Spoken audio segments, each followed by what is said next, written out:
Vous informer, c'est notre devoir, Madame, Messieurs. Bienvenue à suivre la grande édition du journal dont voici les titres. À la une de l'actualité, les députés provinciaux sont appelés à appliquer l'article de leur règlement leur interdisant d'accéder dans l'isoloir de vote avec les téléphones ou autres appareils pouvant enregistrer lors de l'élection des gouverneurs et vice-gouverneurs de province et des sénateurs.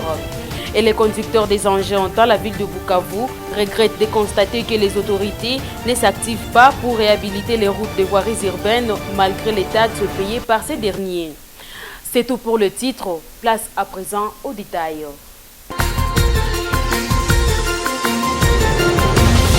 Ouvrons ce journal par cette actualité, les députés provinciaux et présidents de la commission qui étaient chargés d'élaborer les règlements d'ordre intérieur de l'Assemblée provinciale du Sud-Kivu, Nepangi José, appelle ses collègues députés à appliquer l'article de leur règlement intérieur, leur interdisant d'accéder dans l'isoloir de vote avec le téléphone ou autre appareil pouvant enregistrer lors de l'élection des gouverneurs de province et des sénateurs.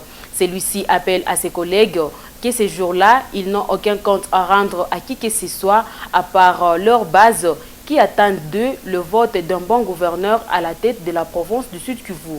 Nepangi José l'a dit ce vendredi, quelques heures après l'adoption par les députés provinciaux du règlement d'ordre intérieur qui va guider l'organe délibérant pendant ces 5 nouvelles années. Il s'exprime devant la caméra de votre chaîne. Il ne me revient plus à moi ou à l'Assemblée des FR, surtout que les élections, ce ne sera pas l'Assemblée qui va organiser les élections des sénateurs ou des députés, du gouverneur. C'est à la commission électorale de prendre toutes les mesures nécessaires par rapport à ça. L'outil est déjà entre ses mains, c'est à développer toutes les stratégies possibles. C'est-à-dire, il peut mettre les scanners, tout autre de nature à détecter s'il n'y a pas un stylo caméra, montre caméra, téléphone. Ça, maintenant, c'est l'apanage de l'organe qui sera chargé d'organiser les élections. Je demande aux députés de respecter ce à quoi ils se sont engagés, parce qu'ils ont voté ça en plénière.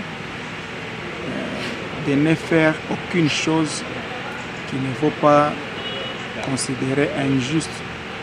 Juste après l'adoption de ces règlements qui contiennent plusieurs innovations, c'est le bureau urbain de la société civile qui n'a pas manqué de saluer le travail abattu par les élus provinciaux. Son rapporteur Gaston Loubaka insiste sur l'article interdisant aux députés d'accéder dans l'isoloir avec le matériel d'enregistrement, un article qui va lutter contre la corruption des députés et les justifications de vote à leurs autorités morales. Gaston Loubaka dans cet élément. Le bureau urbain de la société civile ville de Bukavu s'est dit satisfait de l'adoption par l'organe délibérant au niveau provincial du règlement d'ordre intérieur. Un instrument qui va servir les élus provinciaux à pouvoir agir, mais également à pouvoir réaliser leur mission tout au long de ces mandats de 5 ans. Nous sommes en train de saluer la célérité qui a été démise dans l'adoption de ces règlements d'ordre intérieur, parce que comparativement à d'autres provinces, il y avait déjà un retard, mais les députés provinciaux ont travaillé d'arrache-pied pour que les règlements soient mis en place. Nous saluons également le fait que ces règlements a pu adopter certaines dispositions qui luttent contre la corruption, parce que nous l'avons observé dans les temps passés, comment les députés se faisaient corrompre par les candidats gouverneurs et les candidats sénateurs afin de tirer des photos des votes qu'ils ont réalisés pour servir de preuve. Mais aujourd'hui, il a été interdit par le nouveau règlement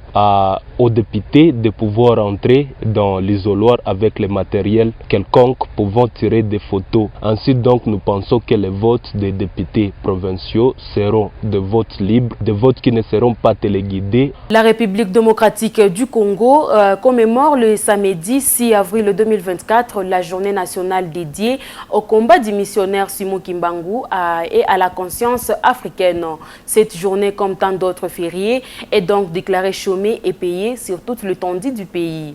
Dans un communiqué du ministre national du Travail et Prévoyance sociale, la ministre Claudine Doucy précise à tous les employeurs et travailleurs de l'État que ce samedi, conformément à l'exécution de l'ordonnance du 30 mars 2023 fixant la liste des jours fériés légaux en République démocratique du Congo, est donc une journée nationale.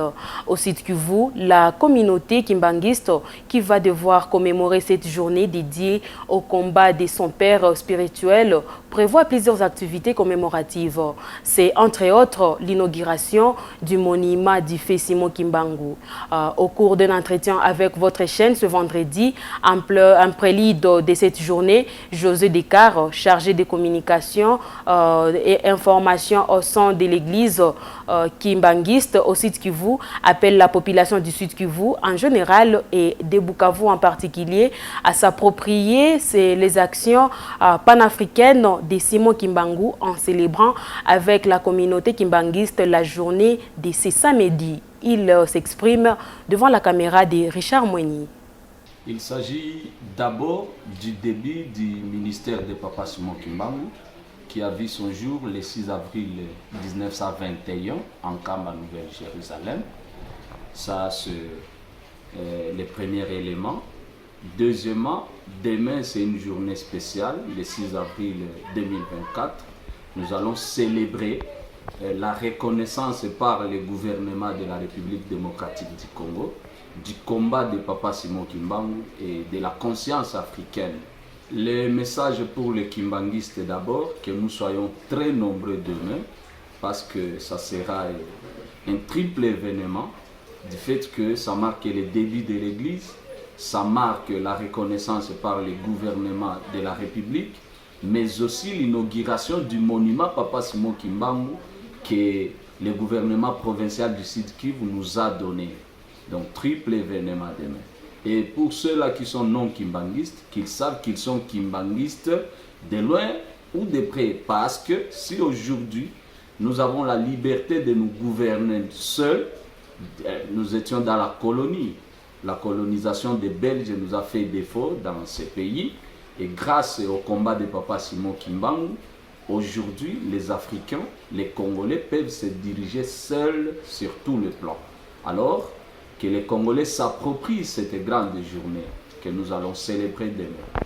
C'est lui qui nous a prêché le vrai Jésus. Parce qu'il y a eu un faux Jésus que les colons sont venus avec.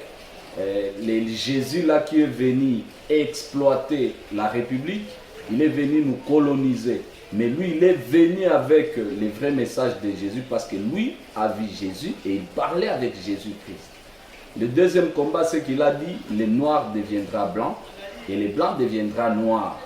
Et les gens n'ont pas compris à cette époque, ils croyaient que l'homme blanc sera noir par la peau. Mais lui ne parlait que de la mentalité, de la gouvernance et de la gestion de la République.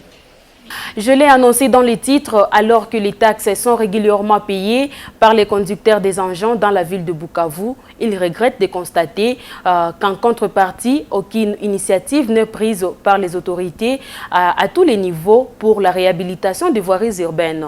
Conséquence, plusieurs d'entre elles demeurent dans un état de délabrement très avancé, malgré les multiples alertes des usagers et des habitants sur leur réhabilitation. Emmanuel Mouroula pour le reportage. Des conducteurs indignés de l'inaction des autorités à tous les niveaux se demandent où va l'argent que perçoivent auprès des conducteurs les différents services du ministère des Transports ainsi que de la mairie. Selon eux, malgré tout cet argent, plusieurs tronçons routiers dans la ville de Bukavu restent impraticables. C'est le cas de la route Place de l'Indépendance jusqu'au grand marché de Kadutu en passant par Industriel. Sur cette route, les véhicules et motos se disputent désormais un sens unique avec les risques d'accident. Ici, ce sont des bourbiers ainsi que des trous béats qui sont visibles, surtout à partir de la place de l'Indépendance jusqu'à l'entrée du dépôt de la société Braliment, mais aussi à l'endroit dit des poteaux vers le grand marché de Kadutu. Certains usagers abordés sur cette route disent que celle-ci fait déjà la honte de la ville et nécessite une réhabilitation urgente. naomba watuangalilie. Sasa tunatokaka nchi ya mbali, tunalipaka sheria yote ya barabara, tunalipa péage, tunalipa fonere. Que les autorités nous viennent en aide. Nous payons tous les taxes qui concernent la propriété de la route, la fonère, les péages route, la Transcom, mais on ne sait pas où va cet argent. Nous sollicitons les plaidoyers de nos élus en fait que cette route soit encore praticable. Les véhicules et motos et même les passagers sont en difficulté d'y passer. On se demande comment la route du centre-ville peut être comparable avec celle du territoire ou de l'intérieur, alors qu'on a les notables, les ministres et même les députés, mais on n'arrive pas à comprendre comment un véhicule peut passer 2 à 3 jours ici sans l'intervention des autorités, alors qu'on est devant l'entrée du bureau de l'office des routes et même de l'OVD. On dirait qu'ils ne voient rien. Nous demandons aux autorités de réhabiliter cette route pour nous permettre de bien circuler.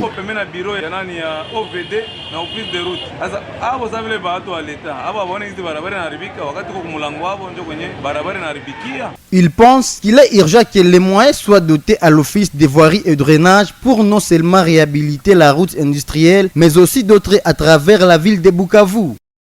Direction dans le territoire d'Ouvira pour boucler cette édition du journal. Le marché d'Izaïrois dans la ville d'Ouvira reste menacé par la montée des eaux du lac Tanganyika qui, depuis des mois maintenant, celui-ci est sorti de son lit et ses eaux continuent à faire des dégâts. Avec cette situation, les vendeurs et vendeuses du marché éprouvent d'énormes difficultés car leur marché peut disparaître à tout moment. Suivez. Ouvira, l'une des principales villes de la province du Sud Kivu, vit un véritable drame qui continue même à faire de victimes. C'est le lac Tanganyika qui est sorti de son lit et ses eaux ont monté et inondé plusieurs maisons construites sur le rive et même loin de rive, une situation qui a fait de milliers de sinistrés. À part la menace de vies humaines, ces eaux constituent une réelle menace des infrastructures comme les routes et autres, ainsi que les activités économiques. Les vendeurs et vendeuses qui exercent dans ces marchés dits zaïrois sont obligés d'étaler actuellement leurs marchandises dans des avenues et d'autres sur la route nationale numéro 5. Le président des petits commerçants Didi Marché Ibunga Marco indique que les dépôts ainsi que les boutiques ont été fermés. On l'écoute. Ce n'est pas possible. C'est vraiment impossible que la ville d'Ouvira soit privée d'un marché. Chaque fois, nous sollicitons de l'aide auprès de nos autorités pour voir comment ils peuvent nous aider à protéger notre marché, mais en vain. Sachez que les marchés congolais n'existent plus. Actuellement, nous étalons nos marchandises dans différentes avenues et d'autres sur la route nationale numéro 5. Nous sommes vraiment exposés à des cas d'accidents mortels. Nous ne pouvons plus solliciter de l'aide à nos autorités parce qu'elles ne font rien pour notre cas. La population de la ville d'Ouvira vit donc avec la peur au ventre. Elle craint de revivre le drame humanitaire du mois d'avril 2020 quand la montée des eaux du lac Tanganyika, cumulée avec celle de la rivière Mulongwe, avait causé des inondations jusqu'à tuer au moins 46 personnes. Et c'est par là que nous mettons un point final à cette édition du journal. Merci à vous de l'avoir suivi. Merci de rester branchés au programme de la radio-télévision ECA. Au revoir et bonne suite de nos programmes.